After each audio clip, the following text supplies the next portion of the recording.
Understanding of Islam.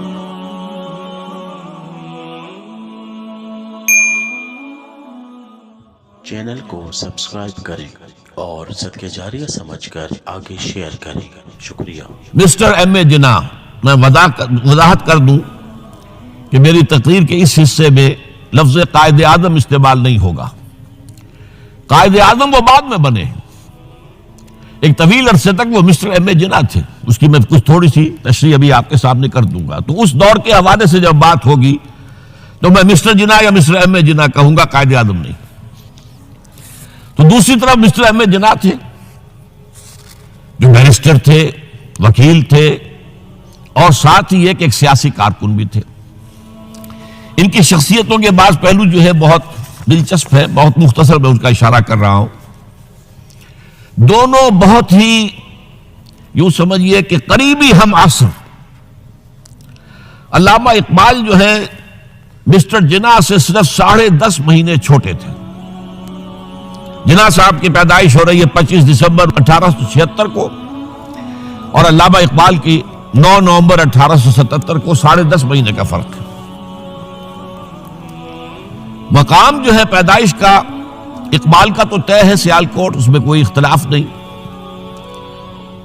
جناح صاحب کے مقام پیدائش کے بارے میں اگرچہ عام طور پر کہا جاتا ہے کراچی، لیکن حیدرآباد سندھ میں یونیورسٹی کے ساتھ ملحق ہے انسٹیٹیوٹ آف سندھولوجی. وہاں کے محققین کا فیصلہ ہے اور تحقیق کے بعد کہ وہ جھرک ایک مقام ہے ٹھٹھا کے قریب، وہاں پیدائش ہوئی تھی. بہرحال اس مسئلے کو چھوڑ دیجئے، کوئی دلچسپی اس کی کوئی اہمیت نہیں ہے. ایک البتہ بات ذرا دلچسپی کی بھی ہے. علامہ اقبال کے بارے میں معلوم ہے ان کا پس منظر خاندانی جو تھا وہ کشمیری پنڈت، کوئی اختلاف نہیں. ایم اے جناح کے پس منظر کے بارے میں اختلاف. عام طور پر مشہور ہے کہ وہ اسماعیلی کھوجے تھے، لیکن مجھے ایک عجیب اقتباس ملا ہے. یہ 1964 میں آپ بیتی نمبر شائع کیا تھا ماہنامہ نقوش نے، 1200 صفحے کا. اس میں تمام مشاہیر کی زندگی کے حالات ان کے اپنے تحریر سے یا اپنے قول کے حوالے سے بڑی خوبصورتی سے جمع کیے گئے.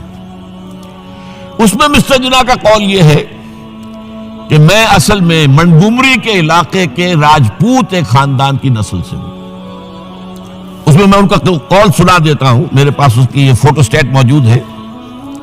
میں پنجابی راجپوت ہوں. کئی پشتیں گزری، میرے ایک جد کاٹھیا واڑ چلے گئے تھے. وہاں انہوں نے ایک خواجہ لڑکی سے شادی کر لی تھی اور انہی کے خاندان میں مل گئے تھے. اس وقت سے ہم لوگ کھوجوں میں شمار ہونے لگے. میرے وہ جد جو کاٹھیا واڑ چلے گئے تھے ضلع منٹگمری کے رہنے والے تھے. اب اس کا حوالہ کیا ہے؟ یہ بات قائد اعظم کے منہ سے اس وقت نکلی جب نواب صاحب باغپت نے کہا کہ آپ کا خاندان تو تجارت پیشہ ہے، پھر آپ میں یہ گھن گرج کہاں سے آئی؟ تو اس کے جواب میں قائد اعظم نے فرمایا کہ میں اصل میں اسماعیلی کھوجا نہیں ہوں، بلکہ میری رگوں میں جو خون ہے وہ راجپوت کا ہے. اور اس کے راوی ہے صغیر احمد عباسی، پرائیویٹ سیکریٹری نواب صاحب چھتاری. بہرحال یہ ایک دلچسپی کی بات تھی اور کوئی اہمیت اس کی خاص نہیں ہے. البتہ ایک اور بات جس کی اہمیت ہے، علامہ اقبال کے خاندانی اثرات میں مذہبی روح، مذہبی جذبہ جو ہے وہ بڑا گہرا تھا.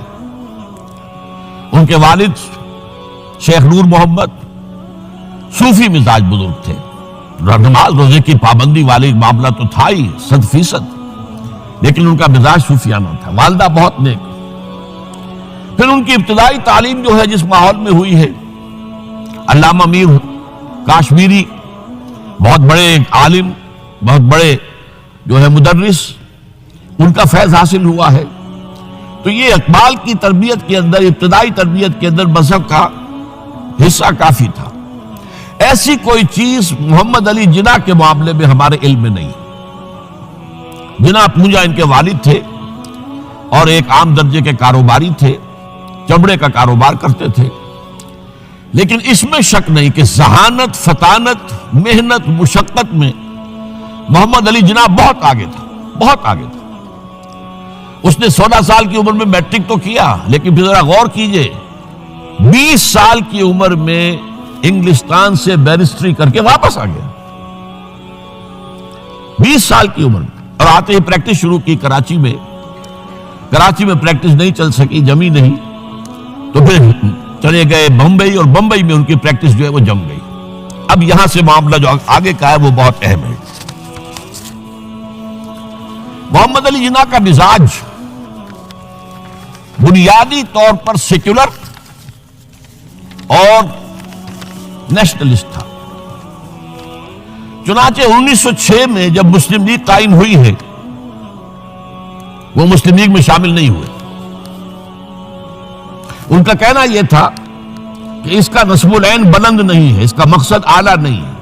یہ کیا, یہ صرف اپنی جداگانہ نمائندگی کے حصول پر اور انگریز کو اپنی وفاداری کا یقین دلانا, یہ کوئی اونچا نصب العین تو نہیں ہے. اس کے بجائے وہ کانگریس میں تھے, اور دادا بھائی نورو جی جو صدر تھا کانگریس کا, اس کے سیکریٹری تھے. اس کے بعد بھی 7 برس تک وہ مسلم لیگ میں شامل نہیں ہوئے. 1913 میں جب مسلم لیگ نے بھی خود اختیاری کے حصول کو اپنا نصب العین بنا دیا, تب مسلم لیگ میں شامل ہوئے, اور وہ بھی مولانا محمد علی جوہر کے بہت اصرار پر. اس کے بعد بھی 1920 تک انہوں نے ڈوول ممبرشپ برقرار رکھی, کانگریس کے بھی مسلم لیگ کے بھی. اور اس پورے عرصے میں ان کا سارا رول یہ تھا کسی طرح ہندوؤں اور مسلمانوں کے درمیان مصالحت ہو جائے, کسی طرح کوئی فارمولہ طے ہو جائے جو ایگریڈ اپون ہو, جس سے مسلمانوں کی تشویش بھی ختم ہو, انہیں بھی کچھ اطمینان ملے کہ ہمارا مستقبل جو ہے وہ بہت خطرے میں نہیں ہے, ہمیں کوئی اطمینان حاصل ہو جائے. اس کے لیے کوئی فارمولہ بنے, کسی طریقے کی محنت کی جائے. اس کے لیے جو سر توڑ کوشش انہوں نے کی ہے, اور جان لیجئے کہ ان کے ذہن کے اندر, جیسا کہ میں نے کہا ہے, وہ انداز جو ہے وہ سیکولر اور نیشنلزم کا بہت گہرا تھا. ان کو ان کی ان خدمات کے طفیل میں کہا گیا ایمبیسڈر ہندو مسلم اتحاد کا سفیر, اور یہ کہنے والا کون, گوکھلے. لیکن یہ کہ انہیں قدم قدم پر مایوسی کا سامنا کرنا پڑا. انہوں نے بڑی محنت کر کے, چونکہ 1920 تک ان کے پاس ڈوول ممبرشپ تھی, تو کوشش کی کہ کانگریس کا اور مسلم لیگ کا اجلاس ایک ہی مقام پر ہو, تاکہ لیڈروں کا آپس میں میل جول, گفتگو, وہاں پہ ان کے بھی سارے لیڈر آئے ہوئے ہوں, ادھر کے بھی آئے ہوئے ہوں, تو اس سے یہ کہ گفت و شنید سے کوئی راستہ نکل آئے. چنانچہ 1915 میں بمبئی میں اجلاس ہوا, اور 1916 میں لکھنؤ میں. اور لکھنؤ میں پہلی مرتبہ ہندوؤں نے کچھ مسلمانوں کے اس مطالبے کو تسلیم کیا کہ انتخابات جو ہیں جداگانہ اصول پر ہوں گے, مسلمانوں کو ان کی جو تعداد ہے آبادی کی اس کی نسبت سے سیٹیں ملیں گی. یہ جناح کی بہت بڑی کامیابی تھی. لیکن اس کے پس منظر میں نوٹ کیجئے ایک اور چیز تھی بڑی اہم. سن 1918-19 سے ایک عظیم تحریک ہندوستان میں شروع ہو چکی تھی, تحریک خلافت. کیونکہ خلافت عثمانیہ کو ختم کرنے کے لیے بڑی سازشیں چل رہی تھی, یہودی سرگرم تھے, اور برطانیہ کے ذریعے سے وہ چاہتے تھے کہ اس کو جو ہے وہ ختم کیا جائے, خلافت کو. اس وقت ہندو مسلمان ایک ہو گئے تھے. گاندھی خلافت کی تحریک میں شریک ہوا, حالانکہ کہاں گاندھی کہاں خلافت, کیا ان میں رشتہ کیا ہے. لیکن اسے اندازہ ہو گیا تھا کہ اگر ہم نے مسلمانوں کا ساتھ اس وقت نہیں دیا, جبکہ پورا ہندوستان گونج رہا تھا, بولی اماں محمد علی کی جان بیٹا خلافت پہ دے دو, ساتھ ہیں تیرے شوکت علی بھی جان بیٹا خلافت پہ دے دو, پورا ہندوستان. ایک عظیم تحریک تھی, اس میں کوئی شک نہیں, بہت بڑی تحریک. لہذا اس پس منظر میں اسی کا اثر میں سمجھتا ہوں یہ ہوا کہ لکھنؤ پیکٹ ہوا 1916 میں, اور قائد اعظم کو اس میں کچھ سہولت جو ہے وہ نظر آ گئی, اپنی کامیابی کی شکل نظر آئی. لیکن جیسے ہی تحریک خلافت ختم ہوئی, ختم تو اس لیے ہو گئی کہ مصطفیٰ کمال پاشا نے خود ختم کر دی خلافت. وہ تو جیسا کہ پھر علامہ اقبال نے بھی کہا تھا, چاک کر دی ترک نادا نے خلافت کی قبا, سادگی اپنوں کی دیکھ اوروں کی عیاری بھی دیکھ. بہرحال خلافت ختم ہو گئی تو وہ سارا جوش خروش وہ سارا ختم ہو گیا. اس لحاظ سے یہ ہے کہ صورتحال تبدیل ہو گئی اور اب ہندوؤں کے اندر دوبارہ وہ اپنی جو عصبیت اور مسلمانوں کے خلاف ان کے اندر جو جذبات تھے وہ اوپر ابھر کر آئے. چنانچہ 1928 میں نہرو رپورٹ شائع ہوئی ہے جس نے کہ اس معاملے کے اندر ساری امیدیں جو مسلمانوں کو ہو سکتی تھی ہندوؤں سے ان سب کا قلع کما کر دیا اور معلوم ہوا کہ ہندو کسی درجے میں بھی مسلمانوں کو کوئی حیثیت دینے کو تیار نہیں. یہ نہرو رپورٹ جو ہے یہ بہت ہی سمجھیے کہ ٹرننگ پوائنٹ ہے. اس کے بعد جناح صاحب نے کوشش اور کی, تجاویز دہلی کچھ اور خاکہ دیا کہ کم سے کم یہ مان لو, وہ بھی رد کر دی گئی. پھر 14 نکات دیے, وہ بھی رد کر دیے گئے. اس کا نتیجہ یہ نکلا کہ انتہائی مایوس, دل گرفتہ, دل شکستہ ہو کر محمد علی جناح نے ہندوستان کو خیر بات کہہ دیا. یہ نوٹ کیجئے, ان کی زندگی کا ایک دور یہاں ختم ہوتا ہے. 1931 میں وہ انگلستان منتقل ہوئے, ایک کوٹھی خریدی, اپنی لیگل پریکٹس شروع کر دی اور ہندوستان کی سیاست سے بالکل کنارہ کشی کر دی.